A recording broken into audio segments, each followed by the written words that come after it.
नमस्कार, मैं श्रावणी और आप देख रहे हैं 1 मिनट न्यूज। क्या प्रकृति का कहर हमारी लापरवाही का नतीजा है? उत्तराखंड के चमोली जिले में एक विनाशकारी बादल फटने की घटना हुई है, जिसमें कम से कम 7 लोग लापता हैं और चारों तरफ भारी तबाही हुई है।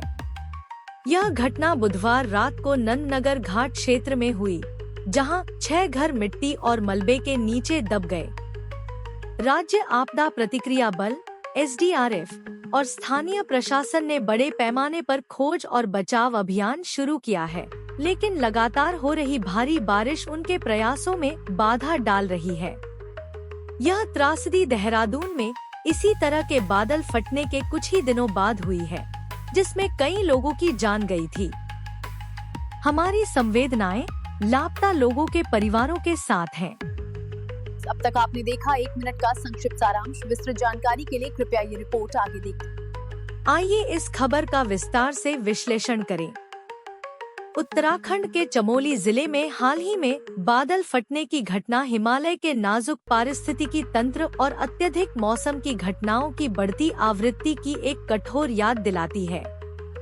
यह त्रासदी 17 सितंबर 2025 की रात को नंदनगर घाट क्षेत्र में, विशेष रूप से कुंत्री लंगफली वार्ड में सामने आई। अचानक और तीव्र बारिश, जिसे बादल फटना कहते हैं, ने एक बड़े भूस्खलन को ट्रिगर किया। मिट्टी, चट्टानों और मलबे का प्रवाह इतना शक्तिशाली था कि उसने 6 आवासीय घरों को पूरी तरह से दफन कर दिया, जिससे उनके अंदर रहने वाले लोग फंस गए। SDRF, NDRF और स्थानीय पुलिस सहित आपदा प्रबंधन टीमों को तुरंत घटनास्थल पर भेजा गया। हालांकि लगातार हो रही भारी बारिश और मुश्किल, अस्थिर इलाके के कारण बचाव कार्यों में भारी बाधा आ रही है। मलबे को हटाने के लिए JCB मशीनों को सेवा में लगाया गया है, लेकिन और अधिक भूस्खलन का खतरा मंडरा रहा है, जिससे काम बेहद खतरनाक हो गया है। घायलों को तत्काल सहायता प्रदान करने के लिए एम्बुलेंस के साथ एक मेडिकल टीम को घटनास्थल पर भेजा गया है।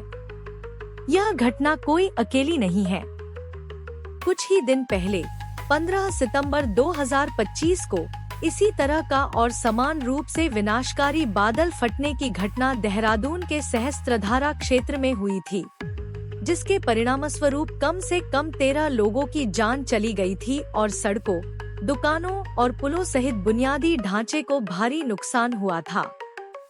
बादल फटने और अचानक बाढ़ का यह बार बार होने वाला पैटर्न जलवायु परिवर्तन और हिमालयी राज्यों पर इसके प्रभाव के बारे में गंभीर चिंताएं बढ़ा रहा है। मुख्यमंत्री